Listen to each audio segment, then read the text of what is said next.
Hi everybody, I've got the pleasure of Dr. Adam Suzman today. He's fascinating. He was a homeopath and now he's got some amazing remedies and we're going to be talking about that and his journey up until now. Thanks for joining me today. Thank you. Yeah, great to be here. You said you were a homeopath for roughly 20 years or something 20 like years, that. yeah. I trained in Australia and then I worked here for 20 years. So, and then I decided that it was time for something new. So I decided to bring the technology of what I'd learned into a whole healing system of medicine. You just felt like you weren't getting enough done, or was there a strong feeling of intuition? It felt a little bit like throwing stones in the ocean. It was just an endless sea of people, and whatever you do, you make a tiny scratch in the whole thing, but it doesn't really move anything forward.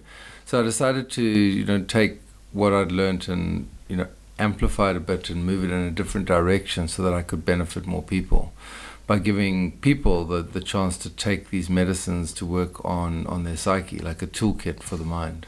Ah, right. Okay. So you're amplifying, so it's similar to homeopathy, but you get to feel quite a bit more. So you can actually feel that there's definitely a result.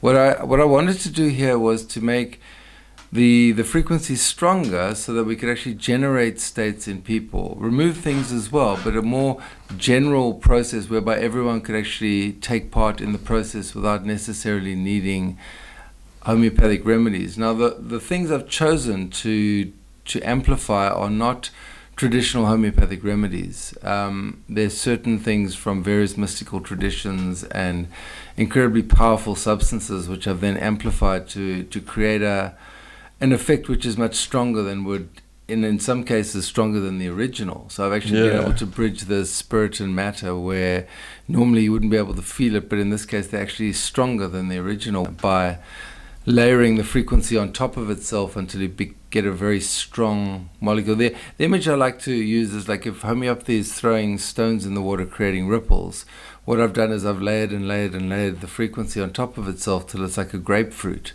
And then when you throw the grapefruit in the water, you create a much stronger ripple through the system, which is felt by people. And this like is a big wave, like a big wave going through. So people are like, oh wow, I can actually feel that. This is what I wanted. I wanted to get to the point where people would actually feel it and not be in any doubt about whether it worked or not. It's like, wow, okay. They're like, wow. And I'm like actually feeling something now. Within seconds often. And this is the quest to move beyond people's doubt. Is it working? Isn't it? And often when it isn't working, people blame homeopathy when it's not homeopathy's fault. It's the homeopath's fault because they haven't gotten the right remedy. They haven't got that laser to hit the exact point.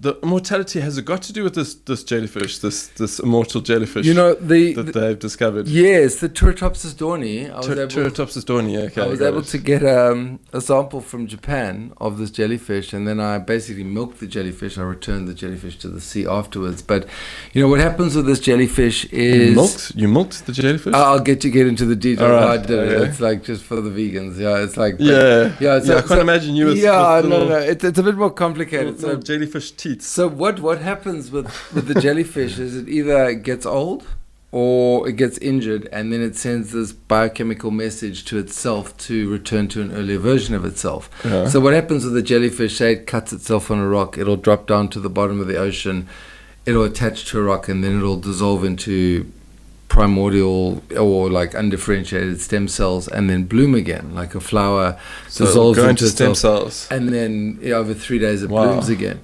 Now obviously we don't have this biochemistry, but the message I was able to capture, it was all done under a microscope. Like there's little nodules on the jellyfish on it. So it's tiny, the jellyfish, it's the size of your fingernail. So under a microscope, if you pierce these little nodules, it releases this substance, which I've called turritopsin, which begins this process of regeneration. Now, when I first made it and I captured it and I amplified it, I was a bit nervous because I'm a single father and I've got to look after my, at that time, like 7-year-old daughter. I thought, well, if I take this and I turn into a 2-year-old, I'm going to be in trouble. Like, who's going to look after her? She's going to look after me, but wasn't. The chances are pretty small. No, I know, but you just don't know what's going to happen. Okay. That's what it does in the jellyfish. But obviously, we have different biochemistry.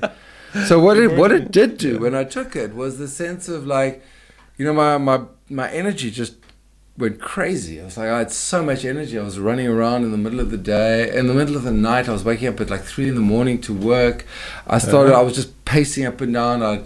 It was during COVID that this whole thing happened, so I couldn't even go and exercise more. So I was just up and down the passage. But what it does is it boosts the life force. It gives you the sense of regeneration whereby you have more energy than you would normally have for your age. But it increases libido, it improves skin tone, it improves organ functioning, it improves blood flow.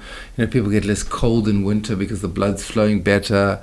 I made eye drops from it. It improves eye function and floaters and sometimes macular degeneration.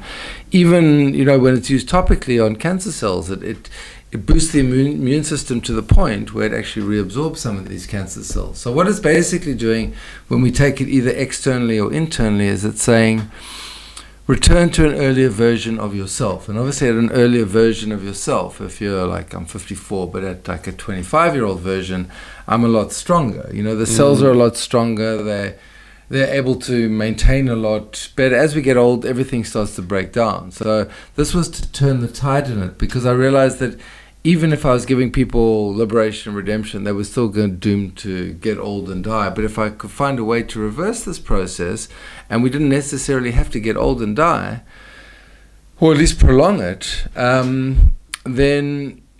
then we can actually do a lot more with our lives. Because, the truth is we spend so much time figuring out what's going on, and then now you have to deal with old age and death, and now you got to deal with that, and that's just horrible. That's what kind of cruel joke is this? Like, how is this a good thing for anyone? So it's like, well, the jellyfish can do it, and I've used this when I extracted the substance. I've used this on dogs and cats, and you see they get more perky, they run up and down. My 10-year-old cat all of a sudden started playing with the kitten. He hadn't done that before. The life force was stronger in him, so it just brought him back to a sense of youth. Now it doesn't. That's interesting when you test things on animals as well, because I also noticed, and babies, because when animals and babies respond, because humans have got a much stronger sense of placebo, like we know that. But when animals and babies respond really well, and you get the testimonials from the parents going like, this is just a different child, or an animal, like a dog, and it says it's just a different dog or a different cat. Then you go, well, surely the placebo is removed completely. Yeah, because us as humans, we take something they say this is going to make you feel young, or this is going to make you look young, and then you start looking, and everyone starts saying, "Oh, you're looking so much younger." Yes. You think, well, maybe it's probably totally placebo, but yeah, when you do start seeing on cats and dogs and animals, then you go, okay, maybe there's something more to it than placebo. Well, and I've even given it to plants, and it's able to boost plant growth as well. It's just another avenue that I can potentially go with this. But I gave it to one of my girlfriend's plants, and it just started going crazy. So obviously there's increased cell growth. We've been able to demonstrate this in a test tube. I've got a scientist who's working on this now to figure out the exact mechanism. Yeah. Initially I thought it was... You've got a scientist friend who's... Yeah, he's got 5 PhDs. He's got one from Oxford. He's like he clones animals. He's a serious stem cell guy, and he just loves me, and he loves the whole process of discovering what's going on here. So we thought initially it was lengthening the telomeres, but it doesn't seem to be that. What it might be is the increased production of ATP. Now, ATP, adenosine triphosphate, is the energy base of all cells. So that's the packets that get fed to each other to allow cells to perform whatever they need to. And obviously as we get older, there's less ATP available to repair cells, to regenerate cells, for libido, for skin tone, and all these things start to drop a bit. But and then I realized that our body carries memory of aging. So we're literally carrying memories of like our 20s or 30s or 40s somewhere in the cellular memory somewhere. And as we clear this out, we have more of a clean slate onto which to imprint new memories. And this is also part of aging. I started to look at aging more deeply, because I realized there's more to it than just de-aging the cells. There's the concepts we have around I'm supposed to age, or everyone ages, or death and taxes, or what if I don't get old? What will happen to my children or my parents? Or what if people live forever? Too many people on the planet. Too many people, yeah. That's a big one, isn't it? But then I realized that some people didn't actually want to live forever because they felt that it meant that they would be tired.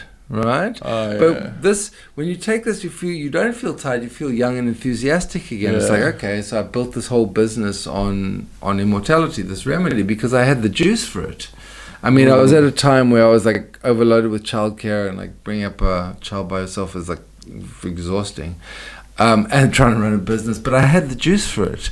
If I hadn't have had the immortality, I'm not sure I would have had the juice to do it and still succeed. So it actually gave me the energy to do that like a young man. I mean, I felt like a young man. I mean, physically I'm 54, but I'm healthier now than I was like 10 years ago. Yeah. Because I'm eating better, I'm exercising more. That's the other thing. People want to exercise more because they have more energy in the body, which means they exercise more, which means they're healthier, which means they generally eat better. So it's easier to feel young when you're actually feeling young. So it's one thing to say like, but you can live forever. But then people think I'm going to be 70 and I'm going to feel old and crinkly and arthritic and whatever. But what if you were feeling young? Like you said, yes. Like that, yeah. And this is the difference. Now, we've only done a 3-year trial. And I mean, I've got 60 pages of testimonials on everything from improving arthritis to improving hemorrhoids to, reducing the amount of insulin, to reducing the amount of thyroid, blood pressure medication. It acts on whatever, speeding up healing of wounds, broken bones, all of this. It speeds up the regeneration process, which is hinting at a younger life. But I put the golden spot. They go back into the state of, Science is slow because it's step by step, but once we know, we'll be able to track and trace it. But we have been able to show much faster cell growth in a medium. So it is speeding up the regeneration of cells. In a petri dish? In a petri dish, yeah. That's been demonstrated. But obviously the next... Faster cell growth, so cells are differentiating faster? Faster. They're producing more, they're growing faster, right? So are these human cells taken from... it was skin cells. Skin cells? Yeah. So this is... But now trying to find the mechanism whereby it does this is tricky because you don't have a lot to go on except what the jellyfish would do. I mean, it's interesting because the jellyfish literally... It'll get injured, it sends this biochemical message to all its cells, and then it literally drops to the bottom of the ocean, it dissolves into this stem cell soup, and then it basically reblooms, right? But obviously we can't do that. We don't have the wherewithal. We've got bones and girlfriends and cars and mortgages and stuff. We've got a lot more architecture around what we are. But physically we can't do that. It's a much simpler organism. It's a much simpler organism with no bones. Right? Yeah. And it lives a much shorter time. I mean, it'll go from, that the polyp stage to the sexual maturity in 30 days. The process of regeneration, the reblooming, it'll start again. It takes 3 days. Oh, wow. So, if we were looking at that, basically, if we take, 1 year might give us 5 or 10 years rejuvenation. But we have to keep taking it because we have to keep reminding the body. Like one dose, obviously when the jellyfish gets this message, it's a full systemic, it's almost like an intravenous message to everything, and then it goes all the way back. Everything goes all the way back to stem cell. But we don't, our cells can't do that. No, we don't want to go back to the stem cell. And we can't. And it's not practical. Then we've got to rebuild. There's like 9 months in the world. What even happens? This was my concern, but it didn't need to be a concern. But what we do see is like my nails. I have to cut my nails twice a week now. Before it was like once every 2 weeks. It's like there's faster growth of nails. Yeah, no, it's revolutionary in terms of where it'll go. But we really have to look at like if you feel 30 and you act 30, even if you're physically 50 and your body's functioning the way it would when you were 30 or 40. Then the actual physical age almost falls away. Then it just becomes a number. And you see the people who really look after themselves, do the cold immersions and eat well and do all those things. Fasting, all that kind of stuff which helps with regeneration. They do look younger. But this is a way whereby you don't actually have to physically do anything beyond take the substance, because then this will keep sending the message to the body. And I cloned the jellyfish, and no jellyfish actually harmed. I milked it by, but then I put it back in the ocean. And You've been stung by jellyfish. I actually wouldn't mind if a jellyfish. I mean, I've been stung really badly before. I was like painful. Anyway, some big ones. But it's a tiny jellyfish. It can't even really propel itself very well. It relies on the tides to it just floats with the tides. Floats with the tides. It's a very simple organism. It's very simple, but somehow, whatever divine being saw fit to give immortality to this creature, right? As its means of perpetuation. So I mean, but it can be killed. It can be killed. It can be eaten. But that's the only way it can die. If it's not eaten, it'll carry on living forever. It'll get old, and then it'll send this message. Or if it gets injured, so like if it gets scratched, it sends a message. So that's what normally happens to it. But of course, fish can come along and eat it and digest it. Right? But the normal process of aging doesn't apply, or it ages but then it reverses. So basically, it's recycling the same period of time again and again. And I mean, there must be like protozoa that there are. That are there's the rock lobster, which is Homaris, which is long lived, but it'll recycle. It produces large amounts of telomerase. Now, telomerase is the enzyme that stops telomeres from shortening. But the problem is, like, cancer cells also use telomerase to build. Crazy. Yeah. So, it's like if I did consider the rock lobster, but then I looked at that as like, no, I don't want to be giving people cancers, because that was the means. There's a worm which can literally sprout into two worms, or the sea slug. I looked at all the immortal creatures, and I decided that the closest way to do it would be to get this jellyfish. It was the closest to something we could actually recognize, because it's a message we're sending back to ourselves to return to an early version of that cell, which is, it sounds like something the cells could manage, like if this rock lobster one, the cancer implications were too radical, and the other one, the worm one, where you just create clones of yourself like doppelgangers, that was just too weird. I don't know how the body would even begin to process that. Right. And there are a couple of other long-lived creatures. There's long-lived trees, but trees are trees. So, they have a different thing. So I consider those, but it's hard enough. But growing some roots. Jellyfish have telomeres, so it's like, I thought, okay, this is a good way to start. It's like, it's very dissimilar to humanity, but there are some similarities. So, and what I was after was just this message, because that's clearly what it did. It just sends this message to itself: go back to an earlier version of yourself, and then everyone's biochemistry will process that in its own way. I think most people know what telomeres are, but for people that don't, it's just the things at the end of the chromosome, isn't it? And each time the chromosome splits, the telomere gets shorter and shorter until eventually there's no more telomere left, and then the chromosome can't split. So that's the last split of that cell, basically. Normally we start off with like 4,000, telomere length, and then it goes down to like, say, 1,500 by the time you're like 65, and then it goes shorter. And things like cold water immersion and fasting are known, and exercise are known to increase telomere length, but it's a sliding scope. So like that'll all help. This is when I was looking at if you like an immortality package, the more of those things we do in addition to consuming this, the better. What this is doing, it's really focusing on like how you feel, and how you feel is a function of how you behave. So, I remember when I was taking this in the beginning, the immortality in the beginning, I was like walking up the hill, and it's like, it was completely effortless, and I remember just like, wow, this is like when I was 18. I'd like walk up a hill and I wouldn't feel, slog, clunk, clunk, clunk. I wouldn't feel that. And this was, I was almost like I was being pushed up. Okay. I was like being pushed up the hill by like an invisible force. But this is what you feel like when you're younger, and you forget about that. Definitely wasn't the southeaster, because that blows down the mountain. It wasn't the southeaster. I was going up. Because we were right on the edge of Table Mountain here. But it was the feeling of actually not being exhausted and having enough energy to do what you needed to do. This like pool of endless energy you just tap into. And like wow, is this what it was like when I was young and I forgot about that's what it was like? So somehow, and you get times when it says, okay, you will sleep now, or you will eat, or you will drink.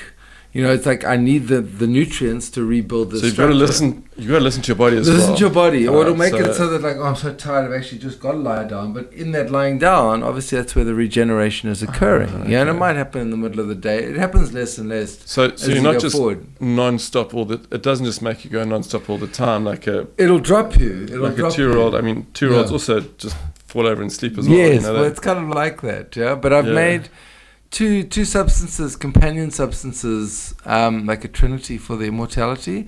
The one's called Tranquility, which is based on blue lotus and ashwagandha. Ashwagandha is an adaptogen, but it's a sedating adaptogen. Blue lotus is a nervous system calmer. So the idea behind that is like if you're revving too high and you're like too amped, something to calm you down. And the other one is creation, which I mentioned before. If you're feeling like, oh, I'm at the bottom of the sea, I'm just rebuilding myself, and you actually have to function, you can take some creation so you can actually get up and do stuff. You know, it's like what I saw for 20 years of treating people is like people are already so traumatized, and they really appreciate if you can really give them a soft landing. They'll really thank you for it. I mean, there's this old school view of like, strong medicine must be bitter and horrible, but this is very much an old school view. I mean, the truth of the matter is, I remember as a kid going to like Mozambique and we take malaria tablets, and it's like, oh, it's so bitter, like. But if I knew there was a way to make it sweeter, I could just take it. You still get the effect of the malaria tablet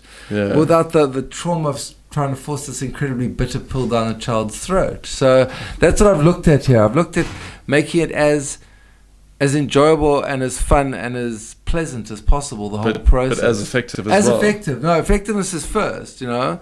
You know, we in homeopathy, we always talk about rapid and gentle, right? So we want to make, if it's too rapid, it's not very gentle. And if it's too gentle, it's not very rapid. So we want our XY axis to be just right. Now, I've put various vectors here to tweak it so that we can actually make it, okay, if you want more rapid, go for it, but realize it's probably not going to be so gentle, right?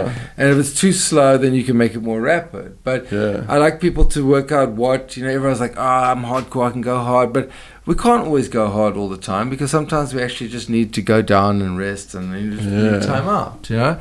But to put as much of this control to people's hands as possible, so that it's like, okay, you feel like you got a bit of juice, okay, let's process this particularly meaty piece of our past. For me, when my both dogs died in one day, it was so traumatic. You know, I actually I never got dogs again afterwards. I always came up with an excuse. That's still something that I'm hanging on to. That's the trauma. Well, I mean, using this one, the forever, and then the liberation, that would definitely allow you to access that memory and to maybe to feel what it feels like. It's like, okay, but then remember the good times of the dog. So it's not just the emotion of the terror of losing the dog, which is terrible, right? And but if that's the only frame we're seeing, you know.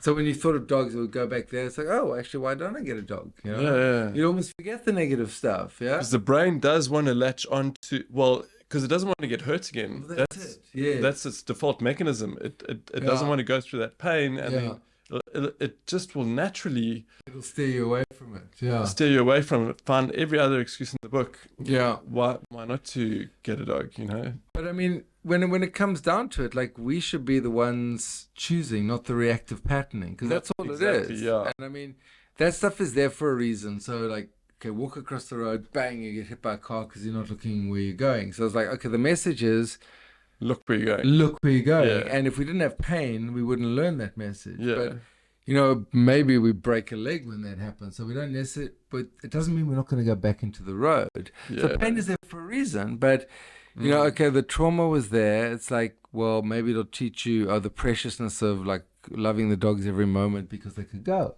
right? Yeah. So, but I mean, we shouldn't be acting on knee-jerk reactions. Thanks so much for giving us this time and this beautiful city of ours, and of yours actually. I'm not from here. Okay. But if anyone wants to get hold of them, there's a Facebook group called New Immortals on Facebook. You have to apply. You have to apply a closed group, and then you get in, and then they get information on all the information on like what's going on and like where to get everything and what's happening, testimonials. That's all on there. And on YouTube, it's Dr. Adam Suzman. You put up videos. Adam Suzman, yeah. Just Adam Suzman. Yes, right. yes. And well, do you have a web page? No. I've got like a couple of websites. There's the immortalskin.co.za, which is the local sales platform. Right. I've got the newmortals.com, and I've got liberationtheremedy.com, which is the international site for sales there. Cool. Yeah, but all the information's on there. Yeah. All right. Wonderful. Cool. All right. Well, thanks. Okay, cool. Yeah, Good to meet you. yeah. You too. Cool. Okay, cheers.